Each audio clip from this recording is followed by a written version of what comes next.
Single minute can change your mindset. A single book can spark a lifetime of change.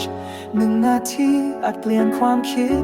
และ1 เล่มอาจเปลี่ยนทั้งชีวิตของคุณนี่คือในนาที Podcast แนะนำหนังสือดีๆเพื่อให้คุณเก่งขึ้นวันละนิดมาเปิดโลกความคิดเปิดรับความรู้ใหม่ไปด้วยกัน สวัสดีครับ วันนี้เราจะมาคุยกันเรื่องหนังสือที่น่าสนใจมากเล่มหนึ่งนะครับ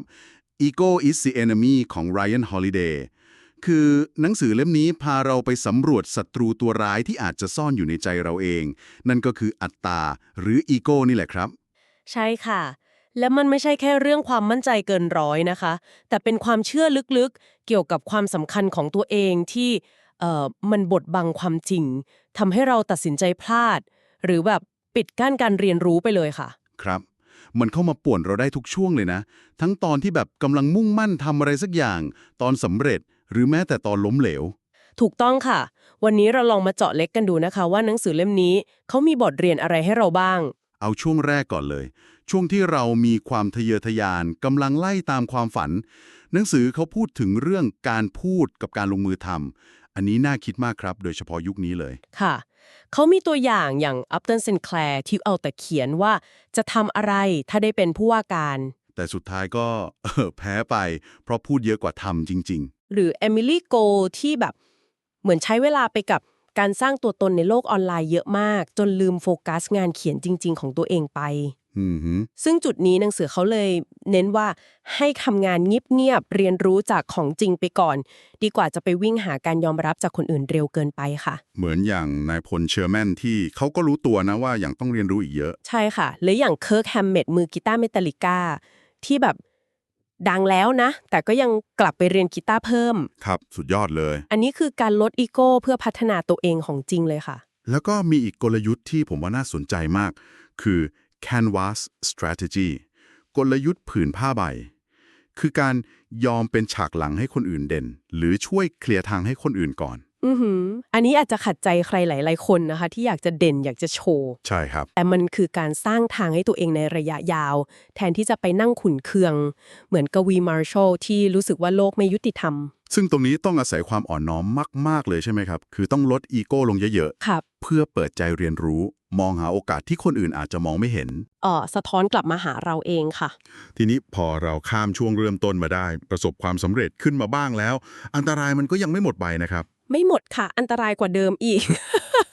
เพราะอีโก้มันจะมาในรูปแบบของการหลงระเริง อย่างในพลแมคลาแลนที่มั่นใจตัวเองมากไปจนแบบไม่กล้าตัดสินใจในสนามรบกลัวพลาด หรือ Howard Hughes ที่อีโก้กับความหวาดระแวงทำลายอาณาจักรของตัวเองไปเลย ใช่ค่ะน่ากลัวมาก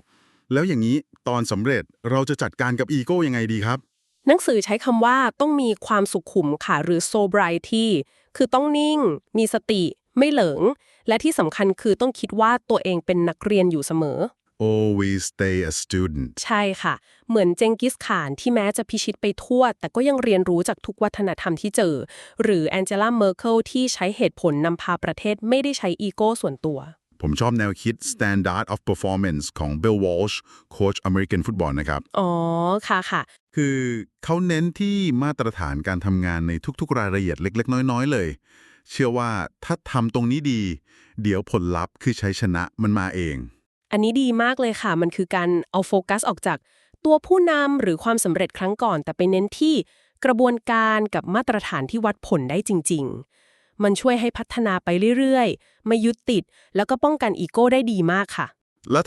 ถ้าเกิดล้มเหลวล่ะครับอีโก้มันจะเข้ามาแบบไหน ตอนล้มเหลวนี่อีโก้ยิ่งร้ายเลยค่ะ เพราะมันจะทำให้เราไม่อยากยอมรับความจริง โทษนั่งโทษหนีไปเรื่อย ใช่ค่ะ หรือไม่ก็ตอบโต้แบบทำลายล้างไปเลย อย่างวิลเลียม แรนดอลฟ์ เฮิร์สต์ที่โกรธมาก พยายามทำลายหนัง Citizen Kane เพียงเพราะคิดว่าล้อเลียนตัวเอง ทั้งที่ยังไม่ได้ดูหนังเลยที่ซ้ ใช่ค่ะ หรืออย่างแลนซ์ อาร์มสตรองกับดอล์ฟ ชาร์นีที่พอเจอปัญหา ก็ตอบโต้ด้วยวิธีที่ทำร้ายทั้งตัวเองทั้งคนอื่น เพราะอีโก้มันค้ำคออยู่ ำโห แล้วทางออกคืออะไรครับเวลาเจอเรื่องแย่ๆแบบนี้ มีแนวคิดหนึ่งทรงพลังมากค่ะ มาจากโรเบิร์ต กรีนที่เล่าผ่านเรื่อง Malcolm X คือ a lifetime or dead time เวลาเป็นหรือเวลาตาย ค่ะ คือเวลาเราเจอช่วงแย่ๆ เช่น ติดคุกเหมือน Malcolm X เนี่ย เราเลือกได้ว่าจะให้มันเป็น dead time คือปล่อยเวลาให้เสียเปล่า หรือเป็น a lifetime คือใช้เวลานั้นเรียนรู้พัฒนาตัวเอง ซึ่ง Malcolm X ก็เลือกอย่างหลัง ใช่ค่ะ เขาศึกษาหนักมากในคุกจนเปลี่ยนเป็นคนใหม่เลย เหมือนคาทรีน กราแฮมที่ต้องมารับช่วง Washington Post หลังสามีเสียชีวิตเลยนะครับ เจอเรื่องหนักๆ แต่ก็สู้จนผ่านไปได้ ถูกต้องค่ะ แทนที่จะยอมแพ้หรือโทษโชคชะตาเธอก็เลือกที่จะเรียนรู้และอดทน ครับ ประเด็นสำคัญคือการยอมรับความจริงค่ะ มองความล้มเหลวให้เป็นบทเรียน เป็นข้อมูลไม่ใช่จุดจบ อย่าปล่อยให้อีโก้พาเราไปสู่ความขมขื่นหรือการทำลายล้างค่ะ สรุปแล้ว ego is the enemy นี่ก็เหมือนเป็นคู่มือเตือนสติให้เรารู้จักศัตรูในใจเราเองนะครับ ใช่ค่ะ การรู้ตัว การถ่อมตน แล้วก็การมุ่งมั่นลงมือทำเรียนรู้อยู่ตลอด น่าจะเป็นทางออกที่ดีที่สุด ทั้งเรื่องงาน เรื่องส่วนตัว ใครที่สนใจอยากจะ